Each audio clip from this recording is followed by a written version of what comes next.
The Philadelphia Eagles have pretty much had a perfect offseason. I've got no complaints. I've got nothing bitter to say. I feel empty inside. I don't even know what to do. Gio Giovanni, Joey Shake, 72 are both here. Maybe they have some complaints. I don't know. But I got none. Howie Roseman's been howieing, and I'm loving everything that they're doing so far. What do you guys think? Well, we've made some moves. We've made some good moves, some needs. With the addition of Mike Wallace, getting Corey Nelson in that linebacker position because we're not getting any younger at linebacker right now. I want to see what else is up, but I think we're getting towards maybe the end. I don't know, but we'll see what other moves we're going to be making. The addition of Michael Bennett, of course, and everything that's going on with him. And I'm excited to see where this team's going, especially towards the draft too. So I'm excited. Yeah, the same thing that he's saying, man. Like, I have no complaints. I like the Corey Nelson signing because, we're thin a linebacker. Jordan Hicks, as I said before, he's always injured. He has star potential, but I don't know when the hell it's going to, when he's going to actually be healthy. I mean, we drafted him when he was freaking hurt, okay? But other than that, I liked every move they made. I can't complain. Now, Michael Bennett, I love that move, and then now we see what's going on with this stuff, and I don't even want to get into that, but it's, I have nothing really to complain about. And it sucks because I love to complain about shit, but I have nothing to complain about. I'm playing. I'm the bitter bird. I'm supposed to be bitter about something, and I'm bitter about nothing. Michael Bennett is my number one priority in the offseason. They re-signed him. They got it done. And then there's the unexpected trade of Michael Bennett. So their defensive line, already the best in the NFL, gets better. You traded Torrey Smith instead of cut him, so you're able to get something back for him. You got Darryl Worley. We'll get into him maybe on this show. Mike Wallace you got for $2.5 million. So you replace Torrey Smith with a guy for half the price, and he's got better hands, and he runs better routes. Corey Nelson, you got some depth at linebacker. You cut Vinny Curry. Okay, maybe you can complain that you didn't get anything back for him, but honestly, I really didn't think they would get anything back for him. Brent Celek, we'll see if he returns to Philadelphia. Obviously, he was a casualty. Bo Allen, you didn't really need him. You got a lot of depth at defensive tackle. All right, maybe you wanted to re-sign Patrick Robinson, but you were either going to get Nigel Bradham or Robinson. It was either going to be one or the other. So, again, I got no complaints. I wanted Tyrann Mathieu, but, they didn't have the money to really get it done. I think they tried to go for him. Winds up going to the Texans. So, what's there to complain about? Nothing. Howie made magic again. And he needs to make some more. No, I'm kidding. No. So we're satisfied. Let me tell you something. I'm getting bored, man. Yo, I was sitting here the other day. Me and my boy were playing Madden and stuff. I was like, are we going to start cutting motherfuckers? They're trading for people? He goes, cutting people? You guys just won the Super Bowl with the damn team. I'm like, I don't care. I need some action. I need some, even the Giants, they're talking about trading Odell. I'm not even a Giants fan. I hate their guts. But let me tell you something. It's entertaining to me. I love seeing stuff like that. You know what I mean? Trades, any team. I just seeing some blockbuster shit going down, waking up to that. It's awesome. And we got to start making some more stuff happen. Just amuse me. You know what? Let's talk about the Rams real quick. I was going to wait and do like an individual video on this, but I'm going to say it right now. The Rams are going to bust. I'm telling you this right now because everyone's looking at the sexy names and the glamour. Well, their big weakness last year was stopping the run outside of the tackles. And you know what? They got worse in this area. And you look at who their edge defenders are. I got their depth chart up. Ethan Westbrook's. Okay, he's a little underrated, right? But this other guy, I can't even pronounce his name, Matt Lungakri. I don't know who the fuck that is. Carlos Thompson, Morgan Fox. All right, you got Ndamukong Suh and Aaron Donald in the middle. You can stop the interior runs. But outside the tackles, this was the big problem for him last year. The Redskins ran all over him. The Cowboys ran all over him. All these teams ran all over them, going outside zone, outside perimeter runs. And I didn't see how they addressed this. You don't have Alec Ogletree anymore. Okay, great. Sexy names in the secondary. Marcus Peters, Aqib Talib. But this reminds me of the Dream Team. Sometimes sexy doesn't mean it's going to be successful because you got to mesh all those different personalities together. This reminds me of the 2000 Redskins. It reminds me of the Dream Team in Philly. This team is going to go 8-8. I'm telling you right now. I'm calling it. Yeah, no, it's there's way too many personalities on this team. It's just getting to the point where, yeah, Marcus Peters maybe was good. I mean, all these guys just have issues. I mean, Marcus Peters, 19 interceptions in 2 seasons, you know what I mean, and just too many problems. You know, Aqib Talib is way past his prime. I don't think he's a very aggressive corner. Alshon Jeffrey beat him so easily. I just don't see. I know they have a slot corner that's not the best either over there, but these moves this is a win now team. They're going for it. This is it. Like, they're going for it. I think last year they were just very inexperienced in the playoffs. You know, you had a quarterback very inexperienced, you know what I mean? You know, there's just so much that could happen, but from what I'm seeing with the Rams and all the moves that they've made so far,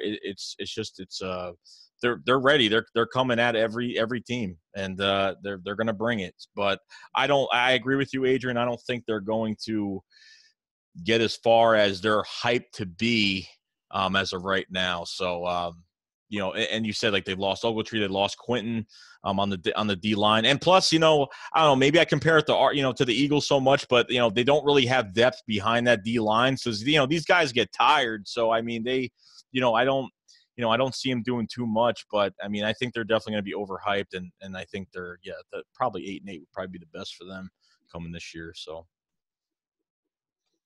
See, I tend to agree. Okay, I think they could make the playoffs, maybe, you know, because they have the talent. They did it last year. But this is what I'm looking at, right? These guys they brought in, they're great talents. But if they're such great talents, why the hell is the other team trying to get rid of them? I look at Andy Reid, okay, because Marcus Peters is one hell of a corner. I thought since the day he got drafted, I was like, yo, he might be the next Darrelle Revis. That's how good I thought he was. Okay, Andy Reid has coached guys like Michael Vick, who just got out of jail. Deshaun Jackson, who was, you know, a cocky son of a bitch, and so many other players. Terrell Owens, he was able to control him for a short amount of time. He was able to just trade Marcus Peters for nothing. What does that say about Marcus Peters? What does that say about his character? Andy Reid, of all coaches, just got rid of him like that, okay? And then I look at they bring in Dominican Sue, and they bring in this guy, and they're talking about Odell Beckham, and it's going to get even worse. You know why? Because Marcus Peters was playing in Kansas City, that little scrub town. Now he's going to be in L.A. with the bright lights, the beautiful women, bottles popping, champagne, clubs. You know what I'm talking about? And if Odell goes down there, it's going to be a train wreck, man. That's all I'm going to say. And then they got a coach. How old is this guy? 32 years old, right? Young coach, youngest coach in the league. There's players on that team that are older than him. You're telling me he's going to be getting – like, if something goes wrong, he's going to be able to contain these kids? Get the hell out of here, man. That ain't going to happen, man. Like, get the hell, dude. It's like I heard one of the old Rams coaches said it before. Like, Jared Goff looks at Sean McVay as his buddy, as his friend, not even like a coach. Because their age gap is not even that much, dude. That's how young the coach is. You tell me he's going to control all these egos and stuff? Get the hell out of here, dog. I love Sean McVay. I love him from an X's and O standpoint. But if you're talking about the emotional intelligence of having to handle all these guys, I don't see it. This is going to be a train wreck ready to happen. And I think they were trying to mimic what the Eagles have been kind of doing, you know, with all the trades and using draft picks and, you know, to acquire talent. All that stuff. You acquired Peters on his rookie deal, but then you go out, you sign Sue. All right, great. But I'm looking at some of the needs and some of the things that they had to address. So when I look at the tape and I watched this team last year, again, you could beat them on the edges running the football. And, all right, here's what I will say in their defense. They're a team that's going to score a lot of points, high-octane offense. And if you're going to be playing – ahead, okay, you have a great secondary to shut guys down. So you got, you know, Talib and Peters, and you got great safeties. You got LaMarcus Joyner, stuff like that. But if you're trying to limit the possessions in a game and you can run the ball really well, you can beat this team. And I know on paper it looks like they got a lot better, but did they? I'm not so sure about that. Just saying. What might call me crazy. What did they get for Marcus Peters? What did they give it? What, a 4th and a 6th? I forgot what it was. Yeah, it wasn't much. They just wanted him gone. I mean, flat out gone. And Andy Reid's like, that's unlike him, dude. You know that. I mean, he brought in a lot of people. Like I said, T.O., head case, he deal with him a little bit. Michael Vick straight out of prison. I'm not saying Michael Vick was a bad character, but he just came out of jail. So it's like, and he was able to, deal with that stuff and all the media and all the, controversy coming down on him. But he can't deal with this guy. That's just, out of all the coaches, Andy Reid, that's alarming to me, man, And not just that, they're going to be in division now with the 49ers. I ain't trying to bring the 49ers, but the 49ers are going to be pretty damn good, man. I don't give a shit what anybody's got to say. This year, man, I'm telling you right now, with Jimmy G, man, I like that kid. A fourth this year and a second next year. So they did have to give up a second. But I just remember when it happened, like, I didn't think it was much at all. And I'll say this, if they would have just brought in Peters and really didn't do anything else, didn't bring in Sue, didn't bring in all these other guys, I think I'd like them better. But you have Talib and Peters. That's a lot of drama. That's a lot of diva right there. And those are the two guys. Odell Beckham too. Yeah, and those are the two guys. When things go wrong, they give up. Yeah. Talib, when things go bad, and even Marcus Peters. I think earlier this year, what was he doing? He walked. They said that this was one of the main reasons why Andy Reid kind of wanted him going. I think there was some time left in the game. I think versus the Jets, and they were down. They said he was literally walking to the locker room. Took his effing cleats off and was walking to the locker room. The game was still, it was still 40-something seconds left. And he's over here walking into the locker room. What the hell is that, dude? And he picked up a fucking a flag and he threw it in the stands. Like, why? Like, why? Like, why? He's just, I don't know. You get OBJ, forget it. It's going to be way too much to handle over there. I don't know. I can't wait to watch that clown show, man. If it was like Andy Reid coaching the team, I'd probably feel different about it. But I don't trust Sean McVay with all these personalities. I don't think that's a good match. I just don't see it. So that's kind of the way I look at that. So that's our Rams rant. All right, so we're just going to get into a bunch of different topics on the show, I guess, a plethora of different topics. So the next thing we could get into, so the coach's breakfast from Tuesday, Doug Peterson talked for like an hour. And, dude, I love this press conference. They do it every year at the owners' meetings or whatever it is. I think it's the owners' meetings.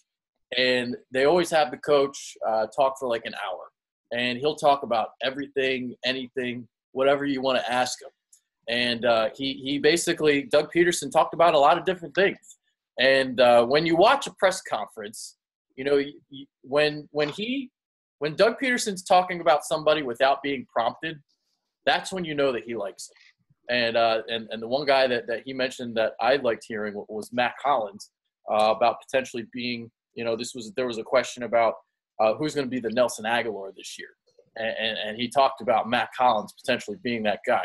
So I really liked hearing that, but we'll get to that in a second. First thing I want to get into is Darren Sproles, and he said that he wants him to be an Eagle. He wants him back.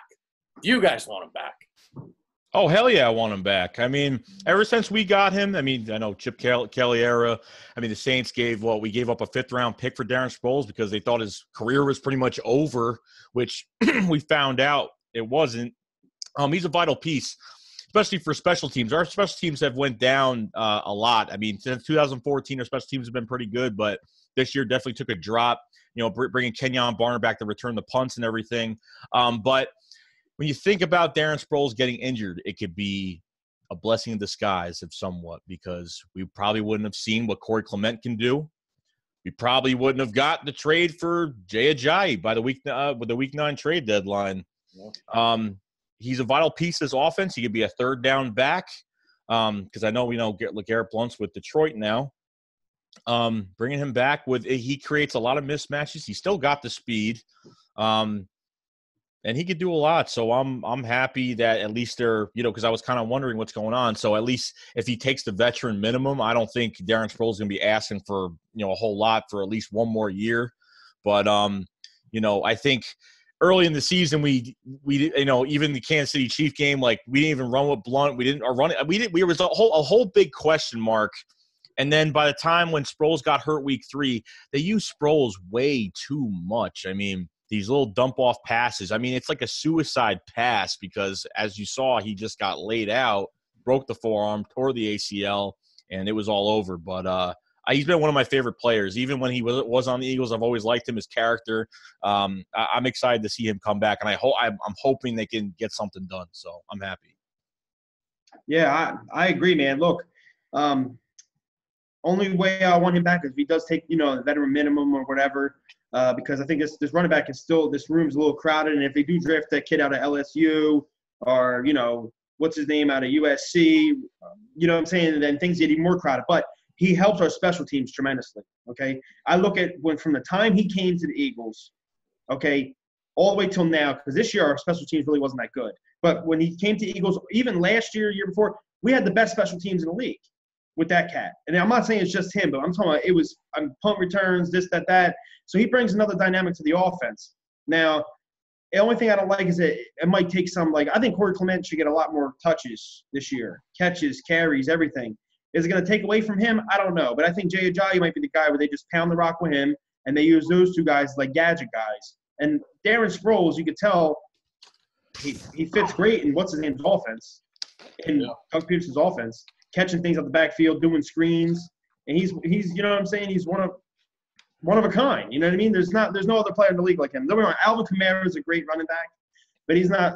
He's better than Sproles at this point. Sproles is older, but in terms of just versatility, I'm just thinking about that Chiefs game. Now you brought that up, him catching these dump off passes. Man, he was flying for first downs. He don't look that fast, but dude, the kid is fast. I mean, the guy is fast. Yeah.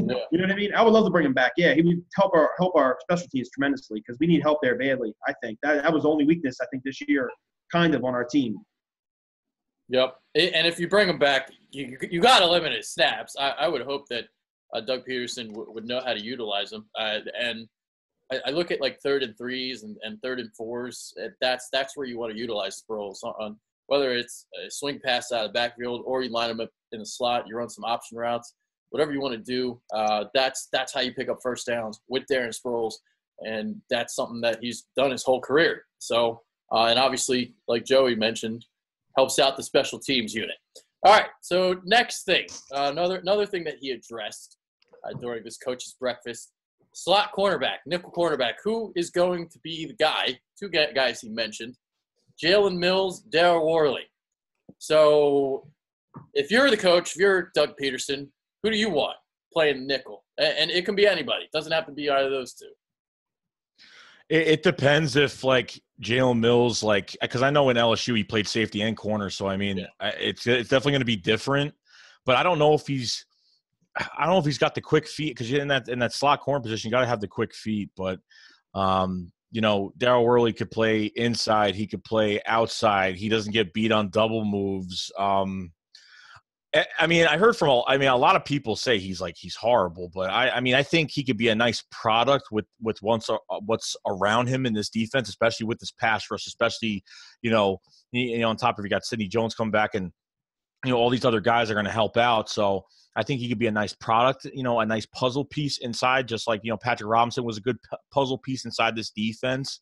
But I mean, we're really just going to find out through, OTAs, minicamp and all that. So, I really can't say who could, get that spot. But I mean, the more depth, the more competition, the better we're going to be. So we'll see what happens. Yeah, I mean, the same thing he said. I mean, it's tough for me because Woodley, you know what I'm saying? They said double moves. I think he gave up a 0.0 passer rating on double moves. So, our corners, they suck at double moves. They give them up all damn year. I think, was it Doug Peterson? Who was it? I can't remember. They commented on who in the slot position at corner. They said they prefer tackling over speed or some comment like that. Who was that? Does Doug Peterson make that comment? Yeah. That sounds like Jaylen Mills. That sounds like Jaylen Mills all the way. The kick and tackle, he's there. But that's something Joey just said, man. I'm scared of his – he doesn't have the speed. When you're versing you're in the slot, you're versing shifty guys. Real quick, agile, shifty guys. Can you keep up with them? I don't know. So, I don't know. I mean, this answer is hard because maybe they address it in the draft. Maybe they pick up some guy in the late rounds. Maybe maybe free agency. Maybe they do something like they did with Patrick Robinson. Just pick up a guy and plug him in or something happens. I don't know. But if I had to go with one. Well, it could be anybody. It doesn't have to be Jaylen Mills or Worley. You still got Darby in the mix on top of it. So, we all thought he was gone, and he's not gone yet. Yeah. I mean, he could be. But we don't know. This might sound crazy, but I'll try out Sidney Jones. Okay. See, like for me, I'd keep Jones and Darby on the outside, even though I think they're better equipped to be in the slot, to be honest. Like, because you got the quick-footed twitchiness that you would want out of a slot corner. But I want them on the outside. I get it. The Eagles are basically a nickel as a base defense. That's basically what their base is, and they're in it more than 50% of the time.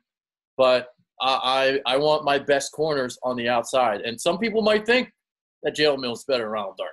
And I can understand that argument. I can even get onto that argument with some people.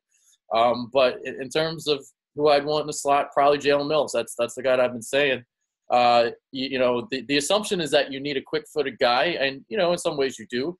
But you also need a guy that can play the run. Because as I explained in my video, if you go off tackle, you got to have a corner that can tackle. And I don't know if Darby can tackle consistently. Sidney Jones, I got to see more of him in terms of his tackling. He tackled in college, but this is a different animal. Rasul Douglas got to work on his tackling. So and I don't see him being a slot guy anyway. He's a little stiff-hipped. So too big too. Too big. Yeah, I wouldn't go him with the slot. Darby's probably the best fit for the slot, but I would put Jaylen Mills in there. So that's the way I view that. That's like I was going to say about the only reason I would probably put Sidney Jones there is because, look, we had Mills and we had Darby outside. We already know it's successful. Now, it's not successful as hell, but hell, we won a Super Bowl doing it. And Sidney Jones, I don't want to just put him on the outside and put him out in the middle of the fire. You know what I'm saying? Yeah. Coming off an injury. This is literally his rookie year. You know what I mean? He had played, one game or whatever, but he's coming off that injury. And I don't want him to just go out there and then go up against the top corner and top receiver and just get smoked off the map. Now, I think he's probably going to be the best corner on this team down the road. But I would try him out in the slot just a little bit just to get his feet wet. Because I don't want to put him out there and, put his feet in the fire and just get him, slaughtered. You know what I mean? That's the only thing I'm worried about with him. That's all. I mean, I think he's going to be good. I'm just saying in general. It's hard, man. I don't know. Because Patrick Robinson, man, me and you were screaming to cut the son of a bitch. Remember? before training camp, man. Everybody was, man. Me and you made a video, and Darius was there. And Darius was like, shout to him, but the flag was Fly TV. He was there, and he's like, man, let's just give him a shot. I'm like, nah, don't give him a shot. Cut that son of a bitch right the hell now. And then I seen him in training camp live, and I'm like, this guy's got to go. He sucks. Next, Patrick Robinson's like the best slot corner in the league, and he was the best corner we freaking had. And we won the Super Bowl. And that episode, too, we talked about the Super Bowl. I was like, don't say the S word. Do not say the S word. Do not say the S word. This is back in July, and then we ended up winning the damn Super Bowl. As soon as Darby got signed, like, that was like his last shot because they moved him. Like, they only moved him to the slot because that was like the better of the guys we had depth-wise, or, the latest starter for that position. But because on the outside he played horrible. Yeah. But getting to that slot, man, he was tearing it up. And that was the thing is, like, as an outside corner, he is terrible. But in terms of the slot, that is what he excels at, because even when he was in San Diego a couple years ago, that's when he had his career season. It was when he played the slot. $1 million for the year, I'll take it. For what he did for just $1 million, 1 year, $1 million, yep, I'll take that. He was a difference maker, man. People don't even understand. He really was, man. Hell yeah. He really was. Versus a lot of them, dude, NFC East has a lot of really good slot receivers, man. He did his job. Yep. All right, so kind of going back to the Matt Collins thing, and the question that was posed was, who is going to be the Nelson Aguilar this year? Who's going to break out? And the guy that Doug Peterson mentioned was Matt Collins. He also brought up Greg Ward's name, brought up a couple receivers' names. So I pose a question to you guys. I know I'm kind of putting you on the spot, but who's the guy that breaks out in 2018? I mean, you mean on the wide receiver core you're talking about? Just on the roster in general. Oh, boy. I was going to say Matt Collins, but, I mean, the thing is it just depends on how many snaps he gets because I know he comes in. But, Mac has showed some – I mean, even in that Atlanta game where I just loved it because, like, he literally just took that, little dump-off pass. He charged right in the true font and just charged them and just got that first down. It was like a good 5 yards. I mean, the guy has heart. The guy just – he practices without gloves on. I mean, he catches barehanded. I mean, this guy is just – he's just you can't get in his head. This guy is focused, and I think he needs more snaps. But I know Nelson Aguilar is there, but it's really exciting. I really can't wait to see what he brings to the table. So that's why I can't wait for preseason. I can't wait till it might be exciting because I know a lot of people are like, preseason and this and that. But honestly, the preseason's great. Even if doesn't matter if we win or lose the game. It's all about specifically looking at every player and see what they could do and just notice the little things that they do. So I'm excited.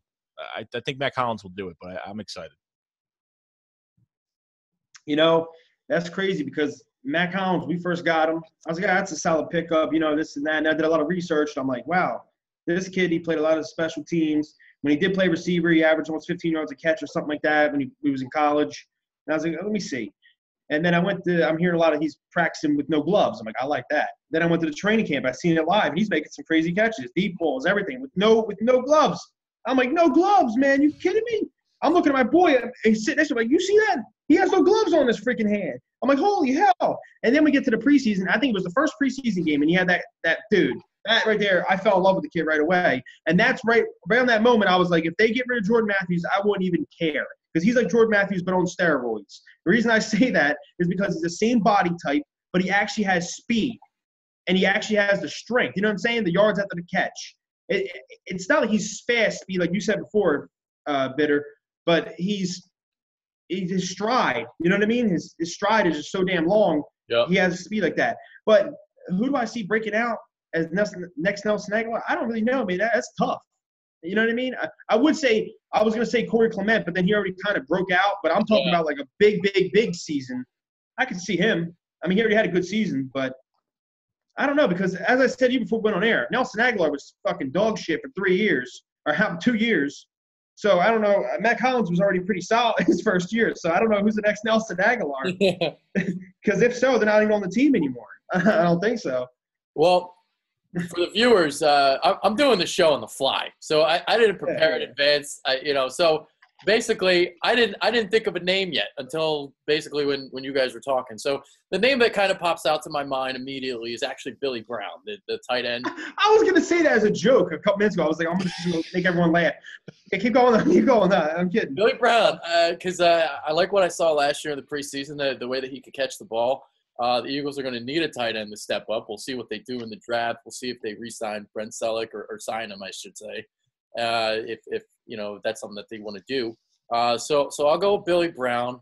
The other guy I will go with, I'll say Nate Geary. He was a guy that didn't even play last year. The reason why I bring up his name, I think they're going to utilize him in a lot of different packages. Whether he's playing linebacker or whether he's kind of filling a little bit of the Corey Graham role, playing a little safety. I believe he didn't he lead the country in interceptions or as a safety when he was at Nebraska. Mm-hmm. So I can see them putting him in a role where he does a lot of different things. It's his second year now, and I know it was only week 17 and it was Dallas and nobody cared, but he kind of flashed in that game a little bit, and I'll throw his name out there. But besides those two, I really got nothing. I mean, who else? I'm going to watch tape on Corey Nelson, so I shouldn't really say him. But I've heard a lot of good things. Besides those guys, who else? I don't know. So if you guys have any other names that you want to talk about later in the show, just randomly just shout them, I guess. All right, Joe Walker. I'll just throw that out there. Oh, fuck. Yeah, no, I'm kidding. Nah. But I'll tell you what, though. When we did pick him up, though, when he came up, we got him from Oregon. In the preseason, he looked pretty good his first year. With the preseason? Mm-hmm. And then he broke his damn leg or whatever the hell happened. I don't know. I was just thinking about that cat, man. Yeah. No, but Adrian – yeah. I'm sorry. Go ahead. Yeah, you're talking about Nate Geary and stuff. I know it was a meaningless game, but he beat La'el Collins and tagged Zeke in the backfield and almost had a pick six in that game. He didn't get any snaps this year. I don't know if he even had any snaps before that, but I totally forgot about him because he did flash in that game. So, we'll see. I mean, there's a lot of pieces they could work with. So, yeah. I got another one. Cameron Johnson. I'm going with the punter. There you go. All right. Let's talk about the tight end spot a little bit then. I made a video the other week about what the Eagles might potentially do. So what would you guys do? You basically need 2 guys, maybe. Well, unless Billy Brown emerges. You got Zach Ertz. You run these 2 to 3 tight end sets, so it's a little bit more important for the Eagles to have tight ends than other teams. So if you're Howie Roseman, Joe Douglas, what are you doing at that tight end spot? Bring Brent Celek back. I would. If it's possible, but they need to at least sign. I mean, I don't know, maybe sign a vet, that wants to, work in this offense a little bit, and then kind of probably draft a guy and then see what Billy Brown could do. It just seeing who really comes down to us, like in, the last pick of the first round. But I think they should go out and sign a vet and then probably just draft somebody. Other than that, that's really it. I agree with him. Well, what I think is we should bring Brent Celek back, and I think you can bring him back because he's still unemployed right now. Yep. I seen he was on TMZ or something. He was talking about how he said he's going to return to Philadelphia some way, somehow, in some capacity. If we call him up right now and say, look, we'll give you 2 years, $2 million, $1 mil each year, I bet you he'll take it because he don't really care about money. He just wants to be an Eagle. Not just that, he doesn't have a job right now. So it's either he's going to get a job right now or he's going to retire. Which one? So I would bring him back because of his blocking ability, and he's already a veteran. He's already proven he can do it. And I would draft a guy. Draft a guy out of South Dakota, whatever. Yeah, there we go. Or the Penn State kid if he's there at 32. See, these guys, they got some crazy names, man. I can't even pronounce these kids, but I watch the kids play. But imagine if we can pair them up with Zach Ertz, those guys from the draft. Dude, it would be amazing. And then you have Brent Celek do the dirty work. Brent Celek does all the dirty work, and they just make shit happen, man. It would be awesome. That's all I can really think of. Yeah. I mean, but then again, the Eagles, they might do something crazy. They might trade for some guy we never, out of nowhere. We don't even know. Like, what the hell? How do we get him? Yeah. Maybe Rob Gronkowski. No, I'm kidding. No, but, I don't know. Yeah, that's what I would do, though. I would definitely try to bring Brent Celek back and then going after a guy in the draft. I want to say something. Like, why didn't they even try to bring Trey Burton back? Why didn't they not even contact him? I mean, Trey Burton was upset. I mean, he was really upset. And they never even contacted him. This is what I don't get. So I don't get what the whole thing happened with that. Maybe they just thought, hey, they're not going to compete with all these 16 other teams that were after him. But I think Trey, just really – I know he deserves the payday. Don't get me wrong. He really deserves it. I mean, the guy should be a starting tight end on another team. But, I just, I guess it was just out of the price range or because I don't know. I don't know if Trey wanted to come for cheap. Probably not because it's going to be his first big payday. So I don't know. It's like I was 50-50 on it, but I always wondered why they never even tried. And I don't know. You know something about that? Oh, my fault. Keep going. Well, I was just going to say, if they had $20 million to spend, obviously, they would have tried making something happen. But even if they had $20 million, they wouldn't have been able to pay $8 million a season because I think their priorities were Nigel Bradham, and they definitely prioritized Patrick Robinson too. So Trey Burton was almost like not even in the plans. And, the way that they utilize him being like a number 2 or even number 3 tight end, they weren't going to shell out even if he would have taken a discount, let's say $6 million, I don't think they would have wanted that because they already got a lot of money invested in Zach Ertz. So I'm thinking they're probably thinking, get a blocking tight end and maybe draft somebody. So we'll see if that's what they do. We'll see if they draft. They might even draft 2 tight ends. Who knows? If you want Gesicki, you probably have to get him at 32. I'm not that high on drafting tight ends in the first round, but then again, it's like you're picking at 32, so it's basically almost like a second round pick at that point. But again, it's like at 32, I guess we'll kind of move to this. You're going to take the best player available, and if somebody falls, you take them, whoever that might be. So you're not deadlocked at a certain position. You're just going to take the best available because the roster really doesn't have that many holes. Yeah, who are the Buccaneers who took what's his name last year? O.J. Howard. O.J. Howard, and what happens? They paid the other guy, the other tight end over there, or they paid Cameron for somebody. They paid Cameron Brate. O.J. Howard didn't really do that much. Mm-hmm. So, Yeah, tight end's not my, especially early in the first. I don't think so. I'm not a big fan of tight ends early in the first. yeah. Well, a lot of good tight ends, they're more like second round, third round guys. Like even Rob Gronkowski, he was a second round guy. Mm-hmm. So, I mean, I wouldn't hate it if they took a guy like Gesicki in the first round, but I think there's other areas that I'd rather attack first. Like I'd rather have Justin Reed, the safety, than Mike Gesicki. I'd rather have, let's say, Leighton Vander Esch, the linebacker from Boise State. I'd rather have him than Mike Gesicki. I like Mike Gesicki a lot, but I like some of these other guys better. That's all I'm saying there. Speaking of that, I just looked this up. O.J. Howard in the full season only had 26 catches, but he had 432 yards and 6 touchdowns. Wow, 6 touchdowns. I didn't know he had 6 touchdowns. Only had 26 catches too, dude, the whole season. Yeah. And he had 400-something yards, averaged 16.6 yards a catch. So him and Cameron Brate's a beast. I like that kid too. Yeah, I like Brate. That's why they freaking re-signed him, man. They have a good little tight end thing going on down there. But, yeah, like you're saying, at 32, it's the best player available. You really don't know who it's going to be. I would love to go linebacker, maybe running back, like I said before, tight end, just whatever's best available. But what would be so great? If one of these not like top 10 picks, but like say top 15, top 20 guys. Yep. I wouldn't say get in trouble, but say something happens right before the draft and they fall to 32 and we get them and we get the guy at 32 and we get them in Dallas. The draft's in Dallas. We get one of the best prospects at 32. We just won the Super Bowl, and we get to rub it all in their faces. It'll be the greatest day of my life. Well, now the Super Bowl is the greatest day of my life, but this will be the second best day of your life. Yeah, this will be the second best day of my life. Imagine how awesome that shit would be, man. Just think about that. That would be awesome. I'm just bullshitting around, but that would be funny as hell. Yeah. And whoever makes that freaking draft pick, whoever is inducting that draft pick, they better make a damn speech. They better be for what Drew Pearson did at our. Oh boy. That's what I'm saying. They better, because usually like they have it like a guy in say the second or third round, they have a guy speak, but we don't have any second, third round picks. So they better try doing it round one if they can. you know what I mean? Shit. Dude, the guy that I would think that you guys would think of this too, but Brian Dawkins making the pick. That would be awesome. But I think Troy Vincent's doing it though. Is he? Or Eric Allen.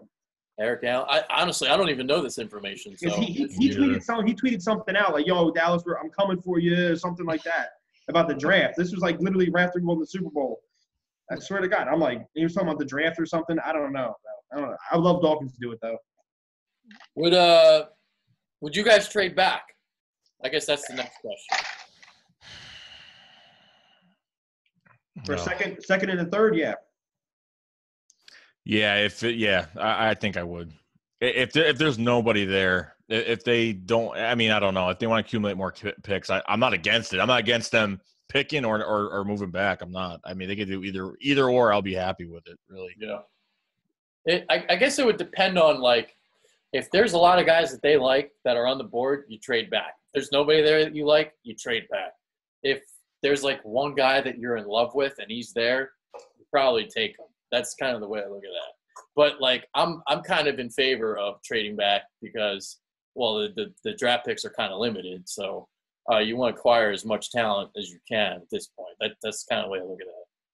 Yeah, and, like, just like you're saying, but, like, just like Joey was saying, if at 32 they like a guy and he's there, I would probably just take him. I would like to trade back and get more compensation, get more players. Yep. But this draft is not like last year's. Last year's draft was loaded. It had some of the best tight end talent in the past like 5 years. Some of the best running back talent. Like literally, there was like not one running back better than the other. Like they were all equally good. Alvin Kamara, Dalvin Cook, Leonard Fournette. They were all equals, and every position was just loaded in that draft. And now, if we were in that draft, yeah, I would have definitely traded back and done something like that. Try to get as many picks as I can. But this draft, I don't know. I looked at what I looked at. And if there's a player I really like and he falls, I would take him there. But if you can get something like a second and say a third, or a second and the first, fourth, you know what I'm saying? The first, fourth, of the fourth round pick, like the first pick of the fourth, I would do that. But I don't know. Yeah. Let's talk about Mike Wallace and Matt Collins. Who starts? Mike Wallace. It just from a guy that I love this signing. I absolutely love it. It's just I know we had a bunch of dreams about the Martavis Bryant trade or all these other there's only a certain amount of receivers other than Allen Hurns that was released. That was probably the youngest guy at 26. Other than that, we were going to get at least a veteran guy to replace Torrey Smith that only had a little bit over 400 yards. 2 touchdowns for the year, but really made a good push in the playoffs and made some crazy plays. So Mike Wallace could pretty much, this is the deep threat we needed. And if you look at Torrey Smith and Mike Wallace, you could definitely tell Torrey Smith is declining at his age. He's not what he used to be when he was in Baltimore, but Mike Wallace still got it. He's got the speed. He can change direction. His yak yards are ridiculous. 750 yards. You just see now you got to defend Alshon Jeffrey. Now you got to defend Zach Ertz. Now you got to defend Nelson Aguilar. And now with Mike Wallace there, now it's I don't know who you're gonna. I don't know how you're gonna maintain that. I don't know how a defense is going to plan for this offense this year. But my God, Mike Wallace. I mean, he's still got it. He's beating people. He's beating people double coverage. Changes direction. Man, this guy's got everything that we need, and that's the deep threat that we needed bad. I think he's going to have a pretty good year this year. I think as long as Carson Wentz can throw his deep balls, because I know the only, thing about Carson Wentz right now is, he hasn't been throwing much deep balls. The success of that hasn't been doing good because we really haven't, Torrey Smith was more of a, wide receiver go up, vertical threat. And that was it. Other than that, I think Mike Wallace definitely brings a lot more to the table than Torrey Smith did. So I love it. I absolutely love it. I agree, man. I mean, we got this signing, and somebody told me, and I was like, no way. Jumped on Twitter, I seen him. I'm like, yeah, this is legit. I couldn't believe it. And people would say, well, he's just a watch receiver. I don't know why you're getting so hyped up or nothing, but I love it. Last year, like you said, 750 yards. The year before that, he was a 1,000-yard receiver. I understand he's older, but he still has speed. This is the best deep threat we had since Deshaun Jackson. People like to compare him to Torrey Smith, this and that. He's not even close to Torrey Smith, dude. And even this year, when he played, he had some crazy catches. I seen he made this one-hand catch against the Green Bay Packers. I'm like, what the hell, man? Right in the end zone. And the year before, he had 95-yard slant taken to the house against the Steelers. The guy's old, so but he can still play. You know what I'm saying? And I love it. I mean, I'm really loving this. I love when we got Alshon or this guy, that guy, but this is the speed that I want to see with Wentz, man. And he can run those slants, bro. I'm telling you right now, we could shoot him a slant. He could take it to the house. He could take it 50 yards. His yak is incredible, and I love it. You know what I mean? It's probably the best speed receiver we had in forever. Yeah. But, yeah, I love it, man. I really do. And I think he's definitely going to start over Matt Collins. I like to get Matt Collins a little bit of reps, though, in between, because I really think he can really become something. But Mike Wallace, though, man, I like that signing a lot. Yeah, my initial instincts was it was going to be Matt Collins going to be a starter. I mean, they would battle in camp, but if it was a close race, Hollins would get the nod. And then I started watching tape on Mike Wallace, and I was like, okay, Mike Wallace is probably your starter now. It's because, you look at the yardage, and you're like, well, you can make the argument, well, you had Joe Flacco, he could throw a deep ball, and you had nobody else in that Ravens roster. But then you actually watch Mike Wallace play, and you're like, okay, he actually earned those yards. It wasn't because he was just the only option in Baltimore. And you talked about the yak, you talked about the quick slants and how he can take anything to the house. So I look at what he did. I'm like, all right, he's a bargain for $2.5 million. And that's where some people were like, well, it's got to be a sign that it's only $2.5 million. It's not as good as you think it is. Well, you got to keep this in mind. The city of Philadelphia is now a winner. We are the city of winners, damn it. People are coming here to win. They want to ring. So you're going to take less money to come to Philadelphia now. You're going to take less money to play with Carson Wentz. What Alshon Jeffrey did last year. He wanted to come to Philly because he wanted to win. Then he won a Super Bowl. So winning is infectious, and you're going to be able to sign guys when you win. So that's why you were able to get them for cheap. And he even talked about it during his press conference. So whether or not he got offered more money, I don't know. I mean, I don't think he said anything about that. But $2.5 million is pretty cheap for Mike Wallace. And you're not looking at a situation where he's like a Miles Austin. You know, when he came here, he didn't do anything.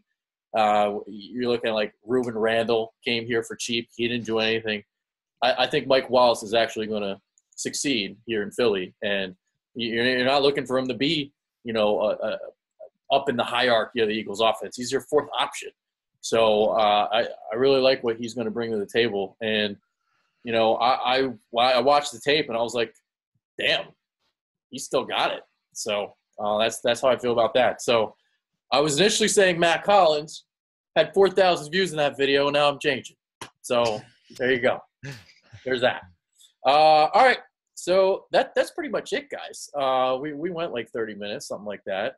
Just completely ad-libbed and pulled shit out of our ass. So there's that. Anything else? Anything else on your minds? Or is that it? Didn't the Jags cut Mercedes Lewis? I think they did, yes. How would you feel about bringing him in? Fits for cheap, maybe, because he can block. I was just thinking about that. I don't know. Just came to my mind. I don't know how fucking if they sign somebody, it'll be for their blocking. Like, Yeah. I don't like. Obviously, I don't want fucking Julius Thomas or Eric Ebron and those guys. So because the guy that I mentioned in a video, Levine Toilolo, he got signed by the Lions. You still got Luke Wilson out there. So, but the thing about why you would consider Mercedes Lewis, you wouldn't have to give up a compensation pick because he got cut. Like, if you bring in a Luke Wilson, you got to give Seattle, like, I think it's like a 6th-round compensation pick or something. Like, that's what the Eagles had to send Baltimore, like a 6th-round compensation pick for him. So I think Luke Wilson is a 6th round. But Mercedes Lewis, you don't have to send anything. If just a quick little lesson on compensation picks. Compensatory picks, I should say. Not compensation picks. So I guess it's the same thing. Dude, now I'm thinking about it, Eric Ebron was such a damn bust, dude. Oh, yeah. And Another one of those guys, like, drafted in the 1st round. But he could never block. They don't pan out, it seems like, these tight ends. This kid could never block. I mean, I remember watching him. I watched him in college. He couldn't block for shit. He was a top 10 pick, dude. He's with the Colts now, but he might do good down there with luck, but I don't know. Oh, he did get picked up. All right. Yeah, I just checked it out just to see, like, what – because I remember him going the 1st round. I just wanted to see, like, what selection it was. It was top 10. That's insane, dude. Yeah. Do you think because I know you're not – I don't know if you're really high on Big V or whatnot, but do you I am. I don't know if Adrian is. That's why. So I got mixed feelings. Like, I think he's like an average tackle. Do you think he has earned his spot as, like, could he be the future left tackle of this team? He could be, but I still want to see more. I want to see it for a whole season, I'd rather, like, to be safe, I'd draft tackle, and you have 2 guys instead of relying on one. Yeah, say Orlando Brown falls. Oh, yeah, I forgot about him. Yeah, well, I don't know if I even want him at all. Sure. He had a bad combine, but dude. Well, the reason why the combine, like, disturbs me is in advance what you have to do for the combine, and for him to be so bad, and for coaches to yell at him, that shows that he doesn't give a shit about the game, and I don't like that shit. Yeah, I feel that. Yeah, but if you get him in, like, the 7th round or something, I mean, I wouldn't be opposed to that. 7th round? I don't know if he's falling that. He's going to fall, dude. I think so. But he's going to fall far. I'm talking about deep penetration. All right? I haven't said that in a while. So there you go. Just like Mike Wallace, some deep penetration into the secondary, baby. So that's kind of my feelings there. I mean, I see he gave up like what was the number, 11 sacks during the regular season or whatever. Like, that's a lot, but in the playoffs he really stepped up his game, and what he did against Everson Griffin was really impressive. So I've mixed feelings. I'm probably not as high on him as other people are, but that doesn't mean I don't think he'll succeed. Yeah. I just need more proof. That's all. Yeah, I think he's more of like a – because I know Doug likes the guy. I mean, even like losing Alan Barber and stuff like last year because he could play guard and tackle. But I don't know if Vitek can even play right tackles. I mean, I know it was his rookie year, but because he played left tackle at TCU, so it's just like, can he even play right tackle? Yeah. I don't know. And he stunk there last year, filling for Lane Johnson. So, it's like the 11 sacks during the regular season. That's a lot. I think that's what the number was. That's a lot. But he stepped up in the playoffs. So, like, there's two different ways to look at it. It's like, all right, he sucked in the regular season, but he was so good in the playoffs. So either he really grew that much and he actually got better, or is he really the guy that we saw during the regular season? So that's why I need more proof. I just need more. Do you think Brandon Graham gets re-signed? I think they make it work. I think they do. And the thing to keep in mind, because some people are like confusing this, because like when Lane Johnson took the I guess it's not a pay cut, but reworked his deal. When he reworked the deal, yeah, there you go, reconstruction. Can't even say it. Damn it. Yeah, so restructure. There you go. Lane Johnson, Zach Ertz. So when you take a restructure, it doesn't count. When you extend somebody, it doesn't count for this year. It starts next year. So that's something that like people are confusing. It's like, well, they did a restructure so they could re-sign Brandon Graham. That's not really true. You wouldn't have to start paying him until next year because obviously his contract, when you extend a guy, you extend him, it starts next year, not this year. So unless you give him a whole new deal where, I don't know, he takes less money for this year to help out with the cap. But, yeah, that's like the way that works. So I think they'll get something done. Absolutely. Yeah, they have to. They really have to. Yeah, I'm with you guys there. So, Gio, you would think they got to extend him, right? Yeah, I think so too. I mean, it depends on how old is he now? 29? What? Oh, 30? He's like 30. Actually, maybe he's 29, but I want to say 30, 31, 30. That's what I'm saying. I would love to extend him for a little bit longer, but what I'm thinking is, I would, if we could, make it maybe a 2-year deal. Because you still got Derek Barnett, who you drafted 14th overall. When's he actually get his official start at the damn, defensive end? Dude, you were spot on, Gio. 29. Yeah, there you go. That's what I thought. So I'm thinking if you sign to a 2-year deal, he'll be, 31 by the time it's up? And, whatever, he'll probably still be productive. And if he is still productive by that point, he still has 9.5 sacks, then, yeah, you re-sign him again. But what I'm looking at is I'm like, you drafted Derek Barnett 14th overall. I thought this was the year where, okay, we got rid of Geary, we're going to put him in, but then you get Michael freaking Bennett. So I don't know when this kid's ever going to hit the field at full-time starter, and that's what pisses me off. And he's still on a rookie deal, and I'm thinking, what's his rookie deal going to run out? We're not ready to see his full potential? That's what I'm thinking. And in his limited snaps, what do you have, 5 sacks? Yeah, he had a damn pretty solid season. And that's what I want to see. So if you could bring Brandon Graham back, I would love to. Top defensive end. But I would sign him to like a shorter deal just so I can get Derek Barnett on the field at some point in time. This freaking start, man, because you drafted him that high. That's a pretty high freaking draft right there. Reuben Foster was on the board. All them cats were on the board. Well, the good thing is you're surrounding him with a lot of vets that have been playing the game for a while, which is a great thing. But that's always a good thing. But I would like to see him start. But I mean, what do you have, like 6 sacks this year? I don't know, whatever it was. But he had a good year though. I mean. He made a really, he stripped the ball from Keenum in the NFC Championship game. I mean, he's got his work cut out for him, but he's done pretty well. So I'm excited to see what he does. Yeah. All right. So that just extended the show like another 10 minutes. Thanks for the questions, Joe K. Yep. There you go. Yep. That's it. That's all I got. That's all on the agenda. I mean, there was nothing on the agenda. It was all ad lib, but you get the point. Yeah.